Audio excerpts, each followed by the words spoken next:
ಜನರನ್ನ ಕಚೇರಿಗಳಿಗೆ ಅಲೆದಾಡಿಸಬೇಡಿ, ಅಧಿಕಾರಿಗಳಿಗೆ ಸಿಎಂ ಸಿದ್ದರಾಮಯ್ಯ ಖಡಕ್ ಎಚ್ಚರಿಕೆ. ಜನರನ್ನ ಕಚೇರಿಗಳಿಗೆ ಅಲೆದಾಡಿಸುವುದು ಅಕ್ಷಮ್ಯ.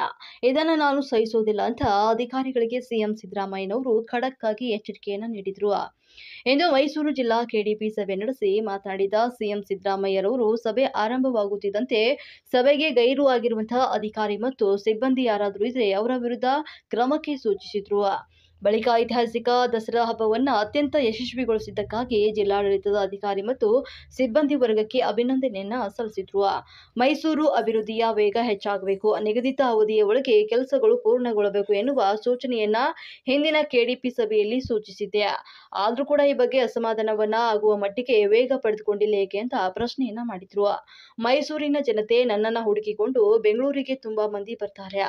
ನಾನು ಬೆಂಗಳೂರಿನಲ್ಲಿ ಇಲ್ದಿದ್ರೆ ರಾತ್ರಿವರೆಗೂ ನನಗೆ ಕಾಯುತ್ತಾ ಕುಳಿತಿರ್ತಾರೆ. ಇವರಿಗೆ ವೈಯಕ್ತಿಕ ಸಮಸ್ಯೆಗಾಗಿ ಬರುವವರು ಕಡಿಮೆಯಾಗಿದ್ದು, ಹೆಚ್ಚಾಗಿ ಕಂದಾಯ ಇಲಾಖೆಗಳ ಸಮಸ್ಯೆಗಾಗಿ ಬರುವವರೇ ಹೆಚ್ಚಾಗಿದ್ದಾರೆ. ಮೈಸೂರಿನಲ್ಲೇ ಅವರ ಕೆಲಸಗಳು ಆಗಿದ್ರೆ ಮೈಸೂರಿನ ಕಚೇರಿಗಳಲ್ಲೇ ಕುಳಿತು ಅಧಿಕಾರಿಗಳು ಜನರ ಅಹವಾಲನ್ನ ಕೇಳಿ ಬಗೆಹರಿಸಿದ್ರೆ ಅವರು ಮೈಸೂರಿನಿಂದ ಬೆಂಗಳೂರವರೆಗೆ ಹುಡ್ಕೊಂಡು ಬರ್ತಾ ಇದ್ರ ಅಂತ ಪ್ರಶ್ನೆ ಮಾಡಿದ್ರು. ಜನರನ್ನ ಅಲೆದಾಡಿಸುವುದು ಅಕ್ಷಮ್ಯವಾಗಿದ್ದು, ಇದನ್ನು ನಾನು ಸಹಿಸೋದಿಲ್ಲ ಅಂತ ಅಧಿಕಾರಿಗಳಿಗೆ ಎಚ್ಚರಿಕೆಯನ್ನ ನೀಡಿದ್ದಾರೆ.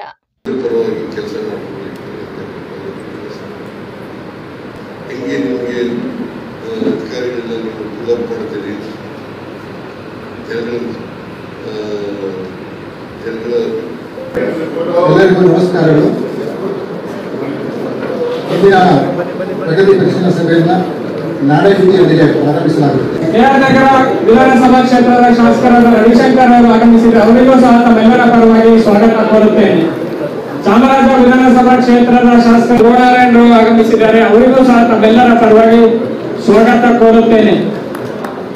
ಕೃಷ್ಣರಾಜ ವಿಧಾನಸಭಾ ಕ್ಷೇತ್ರದ ಶಾಸಕರಾದ ಶ್ರೀವತ್ಸ ಎಂ ಮಹಾದೇವನವರು ನಿರ್ದೇಶಕರು ಬ್ಯಾಂಕ್ನವರು ಸಹ ಆಗಮಿಸಿದ್ದಾರೆ, ಅವರಿಗೂ ಸಹ ತಮ್ಮೆಲ್ಲರ ಪರವಾಗಿ ಸ್ವಾಗತ ಕೋರುತ್ತೇನೆ. ಅದೇ ರೀತಿ ಶ್ರೀ ಮೊಹಮ್ಮದ್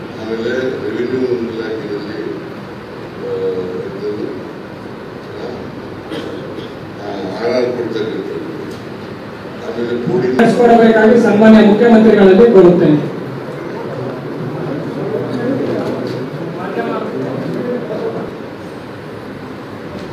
ಜನಗಳ ಕೆಲಸ ಈಗ ಸಿಇಒ ಇದ್ದಾರೆ, ಡಿಸಿ ಇದ್ದಾರೆ, ಪೊಲೀಸ್ ಎಲ್ಲ ಸರ್ವೆ ಮಾಡಿ ಇಂಥವೆಲ್ಲ ಸಣ್ಣ ಸಣ್ಣ ಕೆಲಸಗಳು ಮತ್ತು ಜನ ಅಲ್ಲಿಂದಲೇ ಇರ್ತಾರೆ. ಅದಕ್ಕೆ ಎಲ್ಲ ಕಮಿಷನ್ ನಗರದಲ್ಲಿ ಕಮಿಷನ್ ಎಲ್ಲ ಕಡೆ ಕೆಲಸಗಳು ಆಸ್ಪತ್ರೆಗಳು ವಿಸಿಟ್ ಮಾಡಬೇಕು, ಹಾಸ್ಟೆಲ್ಗಳು ವಿಸಿಟ್ ಮಾಡಬೇಕು, ಆಮೇಲೆ ಶಿಕ್ಷಣ ಸಂಸ್ಥೆಗಳನ್ನ ಸರ್ಪ್ರೈಸ್ ವಿಸಿಟ್ಗಳನ್ನು ಮಾಡಬೇಕು, ಸಿಇಒ ಮಾಡಬೇಕು, ಮತ್ತೆ ಬೇರೆ ಅಧಿಕಾರಿಗಳು ಮಾಡಬೇಕು, ಸೆಕ್ರೆಟರಿ ಇದನ್ನೆಲ್ಲ ಇನ್ಚಾರ್ಜ್ ಸೆಕ್ರೆಟರಿ